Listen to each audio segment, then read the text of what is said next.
그게 뭐냐면 바로 포레스트 검프죠. 포레스트 검프 본래 소설은 인기도 별로 없는 그냥 전향한 소설이었어요. 하지만 영화화되고 각색이 이루어지면서 엄청난 대박이 났죠. 물론 세 작품 다 원작 소설이 이야기적으로 훌륭하다고 볼 수 있느냐라는 물음에선 좀 사람마다 평가가 다 다를 수 있을 것 같아요.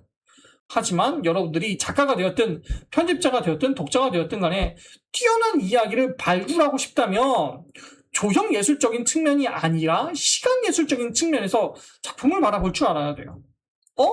극적인 연출이 슴슴하네. 하지만 기본은 잘 잡혀있네. 갈등이 있고 해결이 있고 그에 따른 여파도 잘 보여주고 이거 연출 부족한 것만 만화나 드라마로 어떻게 보완하면 대박나지 않을까? 이런 걸 할 줄 알아야 돼요. 이걸 정말 잘한 게 지금 제가 예시로 들어드린 이 세 개의 작품이고요. 이런 식으로 여러분들은 이야기란 곧 시간의 흐름 속에서만 확인할 수 있는 예술 형식이라는 점을 인지하고 있어야만 해요. 이건 필수예요. 이 인식이 없다면 여러분들은 소설을 쓰는데 꽤 많은 애로사항을 마주할 거예요. 실제로 많은 지망생들의 글을 보면서 시간 예술적인 측면에서 글을 쓰는 게 아니라 조형 예술적인 측면에서 글을 쓰는 경우가 굉장히 많아요. 제가 정말 많이 본 예시 중 하나를 들어드릴게요. 그게 뭐냐면 바로 머리 색깔이에요. 머리카락색, 머리색.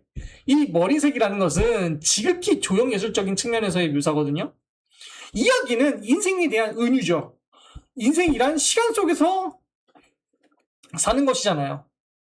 그래서 시간예술인 거고 심지어 그런 시간예술을 상징하는 대표격인 활자로 표현하는 소설에서 조형예술적인 측면을 강조해서 글을 쓴다?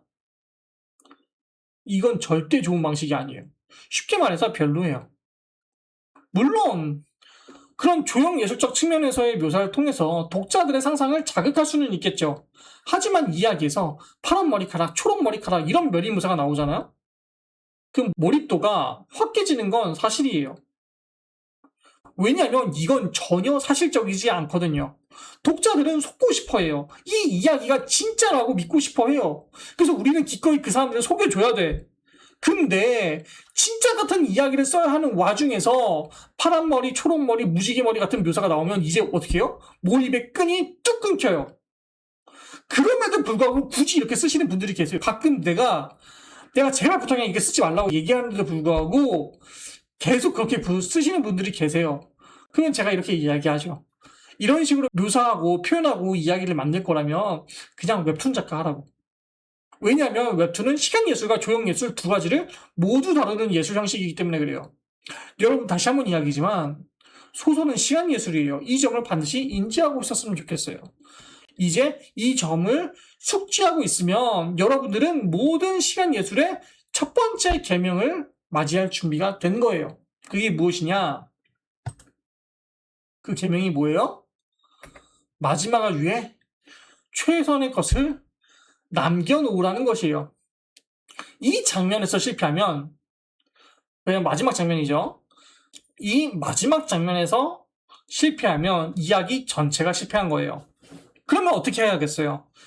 마지막 장면에서 자신이 생각하는 최선을 써야겠죠.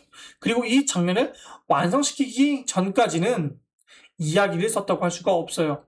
그래서 여러분들이 여러분들의 작품에 절정을 써야 할 때 어떻게 해야 해요? 피가 나라 머리를 쥐어 뜯어야 돼요. 저도 그랬어요. 그래서 저는 정말 만족스러운 절정을 썼어요.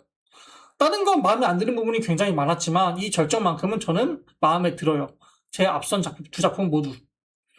그리고 이 절정의 장면에서는 주인공과 등장인물들의 성격이 가장 드라마틱하게 드러나야만 해요. 훌륭한 작품들은 대부분 마지막 절정 장면에서 그 결정을 이끌어 나가는 캐릭터만이 할 수 있는 그런 선택과 결정을 내려요. 진정한 의미에서의 성격이 발현되는 거죠. 좋습니다. 그래서 저희는 여기까지 오늘의 작법 강의 구조와 등장인물의 성격에 대해서 이야기해 봤어요. 조금 어려웠을 수도 있을 것 같아요. 아마 이야기를 한 번이라도 완성한 사람들이 더 많은 것들을 가져갈 수 있을 것 같아요.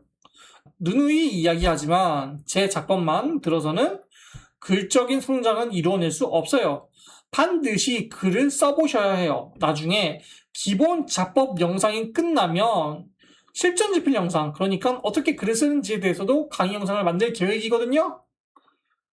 그것도 참고해 보시면 좋을 것 같아요. 사실 작법과 실전 훈련은 반드시 병행해서 이루어져야 돼요. 이론 없이는 제대로 쓰기 힘들고 이론만으로도 글을 쓰는 건 불가능하니까요. 어찌되었든 지금까지 봐주셔서 너무 감사드리고요. 그럼 다음 시간에 뵙도록 하겠습니다. 감사합니다.